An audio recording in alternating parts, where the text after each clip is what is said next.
Au sommet des hauteurs glacées du mont Ararat, quelque chose d'impossible pourrait être enfoui sous des siècles de glace et de légendes. En 1959, un pilote turc survolant la région a pris une photo d'une étrange formation en forme de bateau sur une pente désolée. Des décennies plus tard, des images satellites et des scans au sol ont révélé une structure énorme, fossilisée et oubliée, dont les dimensions sont étrangement proches de celles de l'arche légendaire décrite dans la Bible. Mais si ce n'était pas une simple coïncidence, et si l'arche de Noé, le colossal navire qui aurait sauvé l'humanité d'un déluge divin, n'était pas seulement un mythe transmis de génération en génération, mais un objet réel, physique, reposant toujours sur le flanc d'une montagne? Et voici le véritable rebondissement. Des explorateurs affirment l'avoir trouvé. Pas une seule fois, mais à plusieurs reprises. Et pourtant, le monde continue de l'oublier, ou pire encore, de l'ignorer. Si vous aimez les histoires où la science rencontre l'inconnu, n'oubliez pas de cliquer sur « J'aime » et de vous abonner. Nous dévoilons ce que d'autres laissent enfoui. L'histoire de l'arche de Noé est l'un des récits les plus connus de l'histoire de l'humanité. Mais ce que beaucoup de gens ignorent, c'est qu'elle n'est pas exclusive à la Bible. Des versions d'un grand déluge, envoyé par les dieux ou la nature pour purifier la terre, apparaissent dans plus de 200 cultures anciennes sur tous les continents. En Mésopotamie, bien avant que la Bible ne soit écrite, l'épopée de Gilgamesh racontait l'histoire d'un immense bateau construit pour survivre à un déluge divin. En Inde, des textes parlent de Manu, qui fut averti par un poisson de l'arrivée d'un déluge. Les tribus amérindiennes, les aborigènes d'Australie et même les légendes chinoises anciennes parlent toutes d'une eau qui a anéanti l'humanité, ne laissant qu'une poignée d'élus pour la reconstruire. Si ce mythe du déluge est si répandu, pourrait-il s'agir de plus qu'une simple histoire? La version biblique décrit un homme nommé Noé, choisi par Dieu pour sauver sa famille et un couple de chaque espèce animale. Sa mission, construire un bateau de 300 coudées de long, soit environ 150 mètres, en bois de cyprès. Après les pluies, l'arche se serait posée sur les montagnes d'Ararat. Pendant des siècles, les gens ont pensé qu'il s'agissait d'une simple métaphore, un conte symbolique sur le renouveau, mais quelque chose d'étrange s'est alors produit. Au début du XXe siècle, des explorateurs ont commencé à faire état de découvertes inhabituelles sur le mont Ararat, un volcan endormi qui domine l'est de la Turquie. Souvent enveloppée de brume et de mystère, cette montagne était depuis longtemps réputée pour receler d'anciens secrets. Les habitants parlaient de formes étranges dans la glace, des objets trop grands, trop symétriques pour être naturels. En 1917, des soldats russes auraient découvert une immense structure en bois mise à nu par la fonte des neiges. Ils ont décrit des poutres, des chambres et même ce qui semblait être des étables pour animaux. Mais le chaos de la révolution russe a enseveli leur découverte ainsi que leurs photographies à jamais. Puis vint la guerre froide. Des images satellites ont de nouveau montré quelque chose d'étrange sur la montagne, mais les tensions politiques ont empêché toute enquête. Quelques aventuriers courageux ont tenté l'ascension, mais le mont Ararat n'est pas un sommet ordinaire. Un terrain traître, des conditions météorologiques imprévisibles et les restrictions imposées par le gouvernement turc rendaient l'exploration presque impossible. Pourtant, les rumeurs persistaient. En 1959, cette photo aérienne fatidique a ravivé la curiosité mondiale. Un cartographe turc, nommé Ilan Durupinar, a remarqué la forme de bateau sur l'image et a insisté pour qu'on l'examine de plus près. Ce qu'il a découvert allait déclencher des décennies de débats, de controverses et d'obsessions. S'agissait-il simplement d'une formation rocheuse naturelle ? Ou le monde avait-il sous les yeux les restes pétrifiés du navire le plus légendaire jamais imaginé? Après la découverte du site de Durupinar en 1959, l'intérêt pour le mont Ararat a de nouveau surgi. Mais ce n'était pas la première fois que quelqu'un prétendait avoir trouvé l'arche, et ce ne serait pas la dernière. Au début des années 1900, une équipe de soldats russes a rapporté avoir vu une gigantesque structure en bois encastrée dans la glace de l'Ararat. Selon leurs journaux, aujourd'hui perdus ou cachés, ils pénétrèrent dans ce qui semblait être un navire coupé en deux par la montagne elle-même. À l'intérieur, affirmait-il, se trouvaient de vastes salles vides, certaines assez grandes pour abriter des animaux. Il parlait même de ce qui ressemblait à des rampes, des stalles et d'un résidu épais, semblable à du goudron, recouvrant certaines parties de la structure. Mais leur rapport disparut pendant la Révolution russe. Coïncidence ou dissimulation?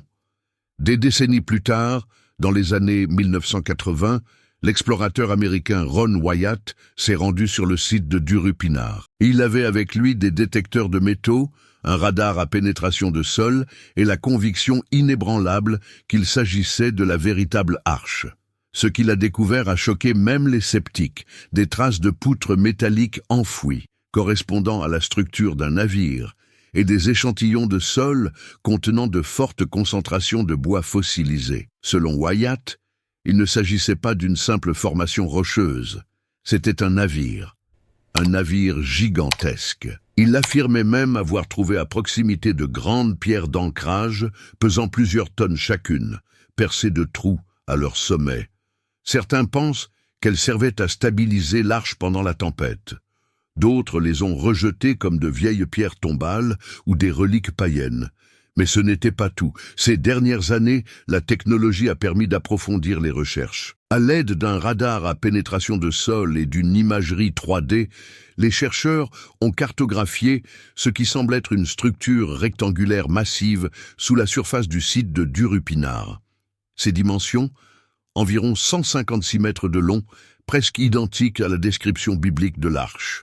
À l'intérieur des scans, ils ont détecté des lignes parallèles et des chambres symétriques et artificielles, des matériaux compatibles avec du bois pétrifié, même des traces de fer, suggérant que des renforts métalliques, inconnus dans la construction navale antique, auraient pu être utilisés. Mais les sceptiques ne sont pas convaincus. Les géologues affirment que la formation de Durupinar est une structure géologique naturelle appelée synclinale, créée par le plissement des couches de roches sédimentaires au fil du temps. Ils soulignent que la forme du bateau est superficielle et que les prétendus motifs de poutres pourraient simplement être des fractures. Pourtant, les preuves continuent de s'accumuler. En 2023, une équipe de scientifiques turcs et américains a prélevé des échantillons de sol et a trouvé des matières organiques enfouies sous la roche. La datation au carbone a permis de déterminer que certains échantillons avaient plus de 4000 ans, soit à peu près l'époque à laquelle de nombreux spécialistes de la Bible situent le déluge. Est-ce une coïncidence? Ou s'agit-il de l'écophysique de quelque chose que nous avons toujours rejeté comme un mythe? Le site de Durupinar lui-même se trouve à environ 30 km au sud du mont Ararat, ce qui suscite le débat. Si la Bible dit que l'arche a atterri sur les montagnes d'Ararat, pourquoi la découverte présumée est-elle si éloignée? Certains spécialistes affirment que les montagnes d'Ararat ne désignent pas un seul sommet, mais toute une région antique connue sous le nom d'Urartu, qui englobe cette zone. Cela placerait le site de Durupinar dans la bonne zone. D'autres proposent une hypothèse encore plus étrange. L'arche de Noé n'était pas destinée à être trouvée. Elle aurait été cachée par la volonté divine. Et ces récentes découvertes seraient un signe, une révélation à notre époque pour des raisons que nous ne pouvons pas encore comprendre. Il y a ensuite les théories du complot. Certains affirment que les gouvernements, en particulier celui de la Turquie, ont discrètement restreint les fouilles en raison de tensions religieuses et politiques. Si l'arche était découverte, cela pourrait ébranler non seulement les fondements de la science, mais aussi les piliers de la foi et de l'histoire mondiale. Des guerres ont été menées pour moins que cela. L'un des aspects les plus fascinants de la formation de Durupinar est le nombre impressionnant de coïncidences. Les mesures correspondent au plan biblique de l'arche. La forme est indéniablement celle d'un bateau. Le terrain présente des signes d'un ancien glissement de terrain qui aurait pu ensevelir une structure. Depuis des siècles, les légendes locales font référence à cette région comme le lieu de repos du grand navire. Et il y a le fait qu'aucune civilisation connue à l'époque n'aurait pu construire quelque chose de cette envergure, à cet endroit, sans machine moderne. Cela soulève une question obsédante. Si cela a été construit, qui l'a construit et comment? Si ce mystère vous intrigue autant que nous, cliquez sur « J'aime » et laissez un commentaire. Selon vous, quelle est la véritable nature de cette structure? Une formation naturelle ou un vestige d'un chapitre oublié de l'humanité? En 2021, une annonce discrète a agité la communauté des archéologues bibliques et des sceptiques. Une nouvelle expédition sur le site de Durupinar a mis au jour des fragments fossilisés à l'intérieur de la formation. Après une analyse minutieuse dans un laboratoire turc, des traces de matière organique carbonisée, compatibles avec du bois ancien, ont été confirmées. Soumis à la datation au carbone, les résultats ont stupéfié même les chercheurs les plus prudents. Les fragments dataient d'environ 4800 ans. Cette chronologie correspond de manière troublante aux estimations traditionnelles du déluge biblique. Était-ce enfin la preuve tant attendue? La pièce manquante du puzzle? Pas exactement. Le gouvernement turc, qui avait initialement soutenu une exploration limitée, s'est soudainement retiré. Les permis ont été gelés. Le site a été discrètement déclaré interdit à toute nouvelle fouille, invoquant des préoccupations environnementales et la protection du patrimoine national. Pour ceux qui avaient de passer des décennies à élucider ce mystère, le message était clair. Quelqu'un ne voulait pas que cela aille plus loin. Pourquoi? Peut-être parce que les implications sont trop importantes. Si l'arche existe vraiment, si un objet correspondant à sa description est enfoui sous le sol turc, cela pourrait bouleverser la vision du monde. La foi de milliards de personnes serait validée. Les sceptiques seraient contraints de revoir leur position. Des domaines universitaires entiers pourraient devoir réécrire ce qu'ils croyaient savoir sur les civilisations anciennes. Et pourtant, le monde scientifique reste largement silencieux. Certains affirment que cela est dû à l'absence de publications évaluées par des pairs. D'autres invoquent le risque pour la réputation. Aucun universitaire sérieux ne souhaite être associé à la mythologie. Mais il existe une possibilité plus sombre, que des institutions puissantes, religieuses ou laïques craignent les conséquences d'une confirmation. Et n'oublions pas, même si l'arche était retrouvée, il serait pratiquement impossible de prouver qu'elle appartenait à Noé. Pas de nom, pas d'inscription, pas de liste indiquant 2 de chaque animal. Juste une structure, ancienne, massive, inexplicable. Imaginez le monde se réveillant demain avec les gros titres suivants. L'arche de Noé retrouvée. Des scientifiques confirment la présence d'un ancien navire sur le mont Ararat. Les communautés religieuses exploseraient de joie. Les musées se précipiteraient pour obtenir des morceaux de l'arche. Des pèlerinages entiers se formeraient du jour au lendemain. Mais il y aurait aussi de la panique. Si cette histoire, longtemps considérée comme une métaphore, s'avérait être vraie, quelles autres histoires pourraient également être vraies? La tour de Babel, la séparation de la mer Rouge. Des miracles autrefois tournés en dérision pourraient devoir être sérieusement reconsidérés. Ce serait un moment de remise en question existentielle collective. Les gouvernements seraient contraints d'ouvrir des sites interdits. Les archéologues seraient sollicités de toutes parts.